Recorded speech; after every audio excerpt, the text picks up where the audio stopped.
मैंने सुना है किसी घर में एक सासू मर गई। ससुर भोजन कर रहा था, बहू परोस रही थी। ससुर ने दही मांगा, बहू ने मना कर दिया है नहीं। थोड़ी देर बाद बहू का पति आया खाने, बिना दही मांगे उसके सामने एक कटोरा दही आ गया। मन में सोचने लगा कि पिताजी ने दही मांगा तब मेरी वाइफ ने कहा था दही नहीं है। आधे घंटे बाद मैं खाने बैठा, ये कटोरा भर दही आ गया। माँ मर चुकी है, पिताजी को कितना दुख लगा हो। उसने दही नहीं खाया, छोड़ दिया, भोजन करके गया।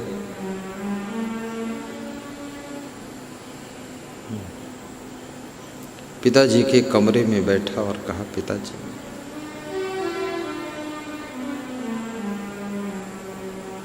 मैं तीर्थ यात्रा जा रहा हूँ, 1 महीने बाद मैं लौटूंगा, वाइफ को भी ले जाऊंगा। उतने दिनों में ये मकान आप बेच देना।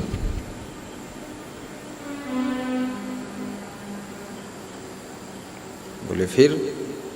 बोले मैं लौट कर आऊँगा तो किराए मकान में रहूँगा, ताकि ये जो मेरी पत्नी है इसका दिमाग खुलना चाहिए।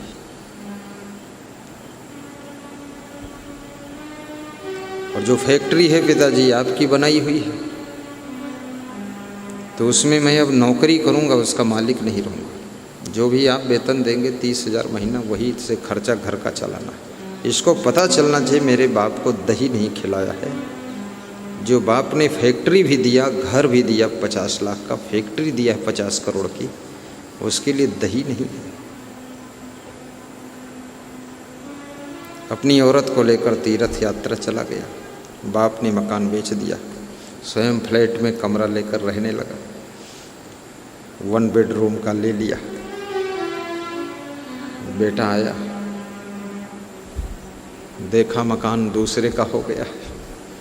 उसका तो बातचीत पहले से था, वो तो दुखी नहीं हुआ। वाइफ ने कहा, ससुर जी ने ये क्या किया, मकान बेच कैसे दिया? तो बेटे ने कहा, ये उन्हीं का था, वो बेचें या जो करें। तो बोले मिलना तो चाहिए, कहाँ है? फ़ोन लगाया, बोले मैं यहाँ हूँ, आ जाइए। फ्लैट में जाकर मिले। मकान क्यों बेचा ससुर जी? मेरी इच्छा। तो ये हम कहाँ रहेंगे? बोले किराए से रहो जाकर।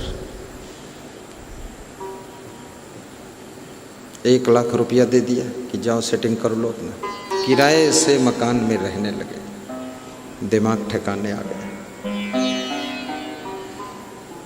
बोले तेरा पति अगर इच्छा है तो नौकरी करे फैक्ट्री में, मालिक नहीं रहेगा वो, अब मैं ही मालिक रहूँगा। दिमाग ठिकाने आ गया। 3 महीने बाद बहू आती है, ससुर के पैर पकड़ती है, कहती माफ़ कर दो, क्षमा कर दो, जैसे पहले रहते थे वहीं रख दो।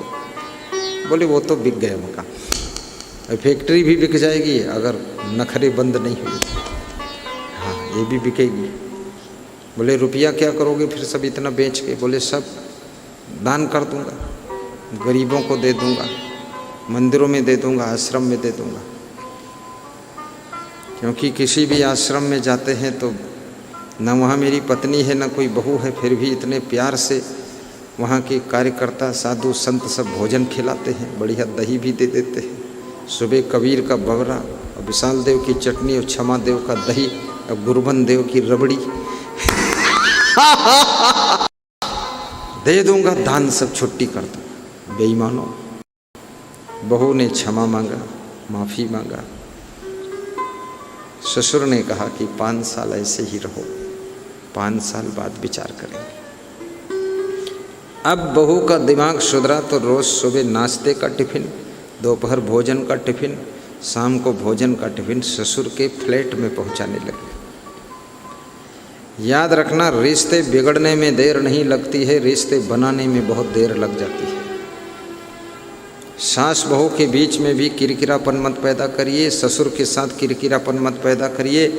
और बाप के साथ में भी, बाप बेटे के बीच में भी दरार मत पैदा कीजिए, अन्यथा रिश्तों के बीच में अगर एक बार गड़बड़ी हो गई तो वो मधुरता पहले जैसी फिर कभी आती नहीं है। इसलिए रिश्तों को जरा संभाल कर रखिए। रिश्ते फूल से भी ज़्यादा कोमल होते हैं, जरा सा कठोरता बरतोगे ये रिश्ते सब मुरझा जाएंगे, सब बेकार हो जाएंगे।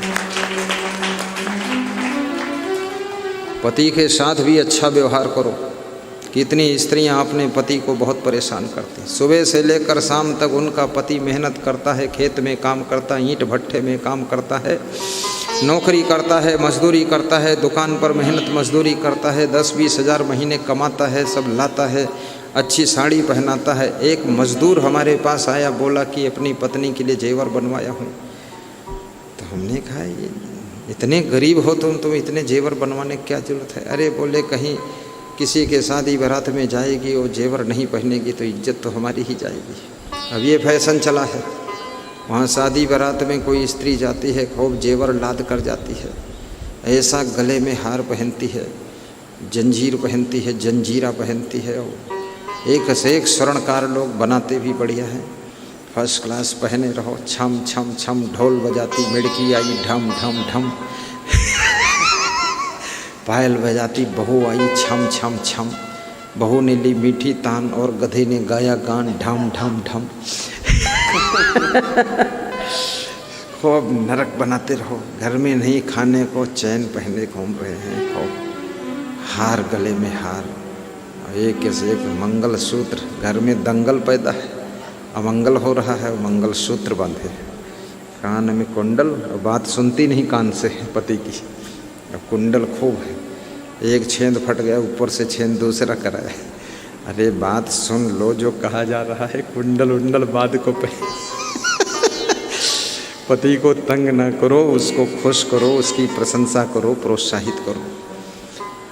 अपनी पत्नियों का भी अपमान मत करिए, दुख मत दीजिए, उनको भी परेशान मत करिए, प्रेम से रहने दीजिए, क्योंकि वो भी तुम्हारे सहारे आई है, आशा लेकर आई है। उसको प्रेम से भगाओ मत, पीटो पाटो मत, दुख मत दो, नाराज़ी मत पैदा करो,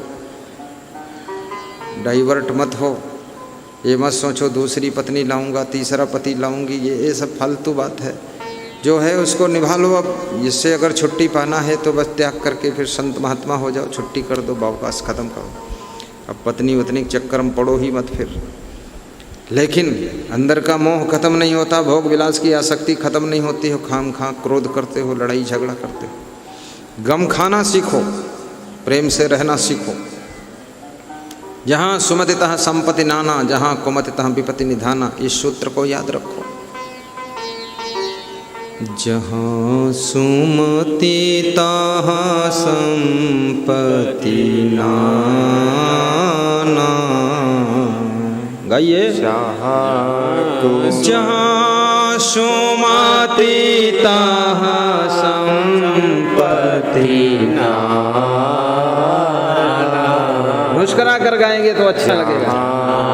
सुमति तहाँ विपत्ति, आजा भी बजाओ थोड़ा,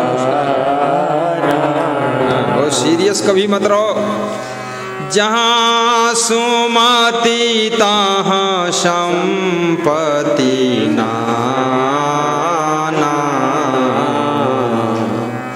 जहाँ कुमति तहाँ विपत्ति निधाना। जय हो राम भगवान की। जहाँ कुमति तहाँ विपत्ति निधाना।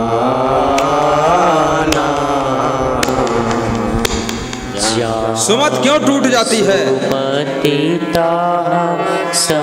बेईमानी के कारण, चोरी चालाकी चंडाली चुगली छाई छल कपट बुराई षड्यंत्रकारी और व्यभिचारी और बलात्कारी, जितने दुर्गुण हैं, दुर्गुणों के कारण, दुराचार के कारण ही सुमत का अंत होता है और दुमत और कुमत का जन्म हो जाता है। इसलिए याद रखना, दुर्गुणों को दूर कीजिए तो आपके घर में कभी कुमत नहीं होगी, आपके घर में सदैव सुमत समता संतोष बना रहेगा। इसलिए बुराइयों को आने मत दीजिए। मांस मछली अंडा नशा शराब जुआ बीड़ी सिगरेट गांजा चरस तंबाकू अफीम ताड़ी मदिरा भांग, ये सब त्याग करो, ये व्यभिचार को छोड़ो, ईमानदारी वफादारी जिम्मेदारी के साथ में रहो। जितना बुराई बुराइयों से दूर रहोगे, आपके घर में पति पत्नी के बीच में सुमत रहेगी, भाई भाई में सुमत रहेगी, जीजा साले में सुमत रहेगी। और जहाँ सुमत है, याद रखना भगवान श्री राम में चारों भाइयों में सुमत थी।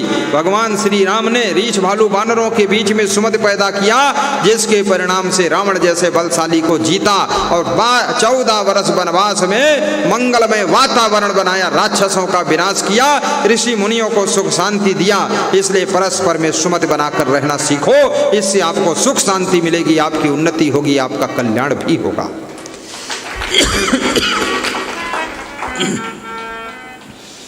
जहाँ सुमति तहाँ संपत्ति नाना। वाह वाह।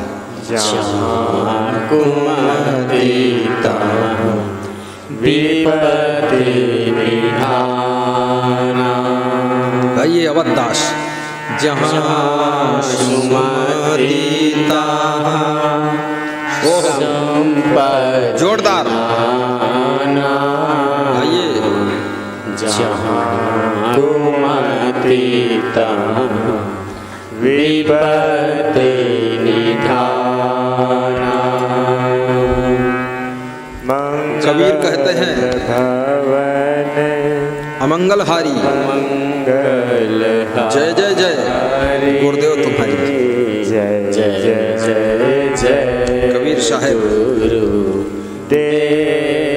भक्ति के माध्यम से ज्ञान वैराग्य के प्रभाव से मोह और अभिमान का अंत, वही होता है संत। जिंदगी भर खिलता है बसंत, दुखों का होता है अंत, ज्ञान और वैराग्य।